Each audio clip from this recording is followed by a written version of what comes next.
We're coming back with a new platform to try out so we can present this next video on how to make Börek.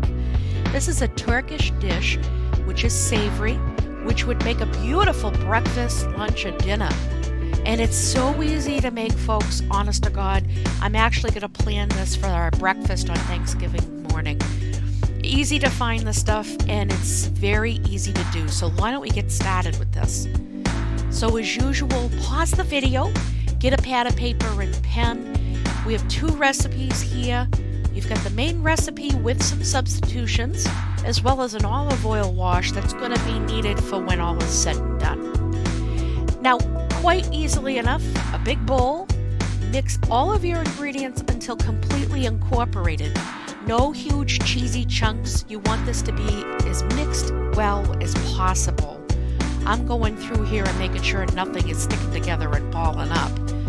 And it's quite easy to make, guys.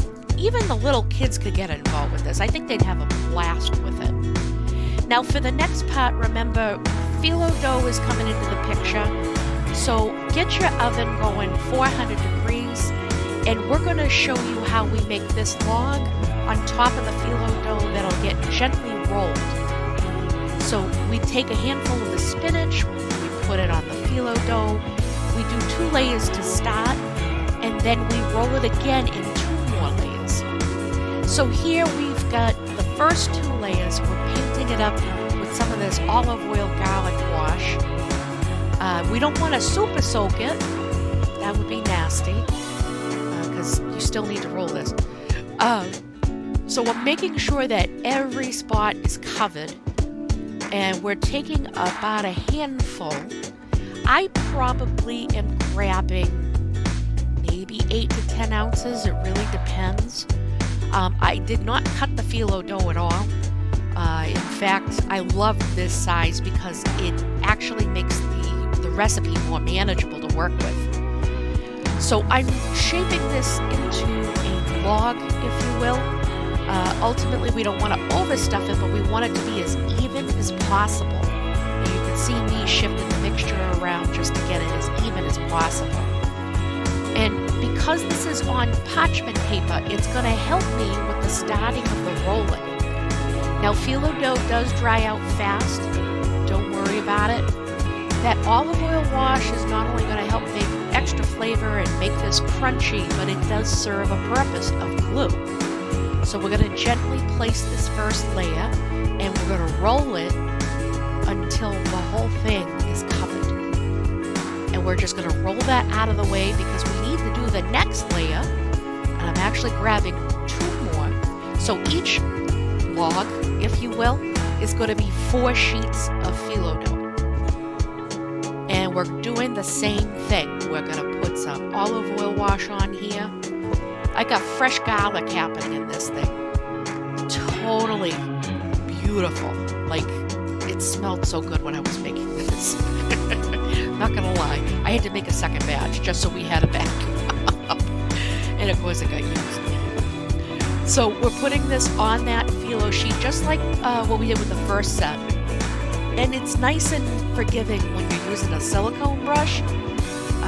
It's more gentle on the phyllo dough, I find. Definitely a lot more forgiving. So now that we've got this pretty much evenly saturated, we're going to pick up that preliminary roll and we're going to repeat the process of the rolling. So use your parchment paper as a way to get it started. And don't worry, phyllo dough does break.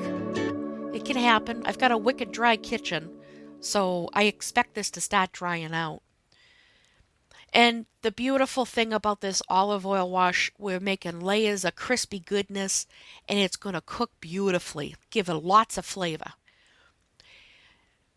Now, you should have a sheet pan set up with parchment paper, and you want to transfer the finished product to that pan, and just make sure there's room in between the sisters. We don't want them fighting.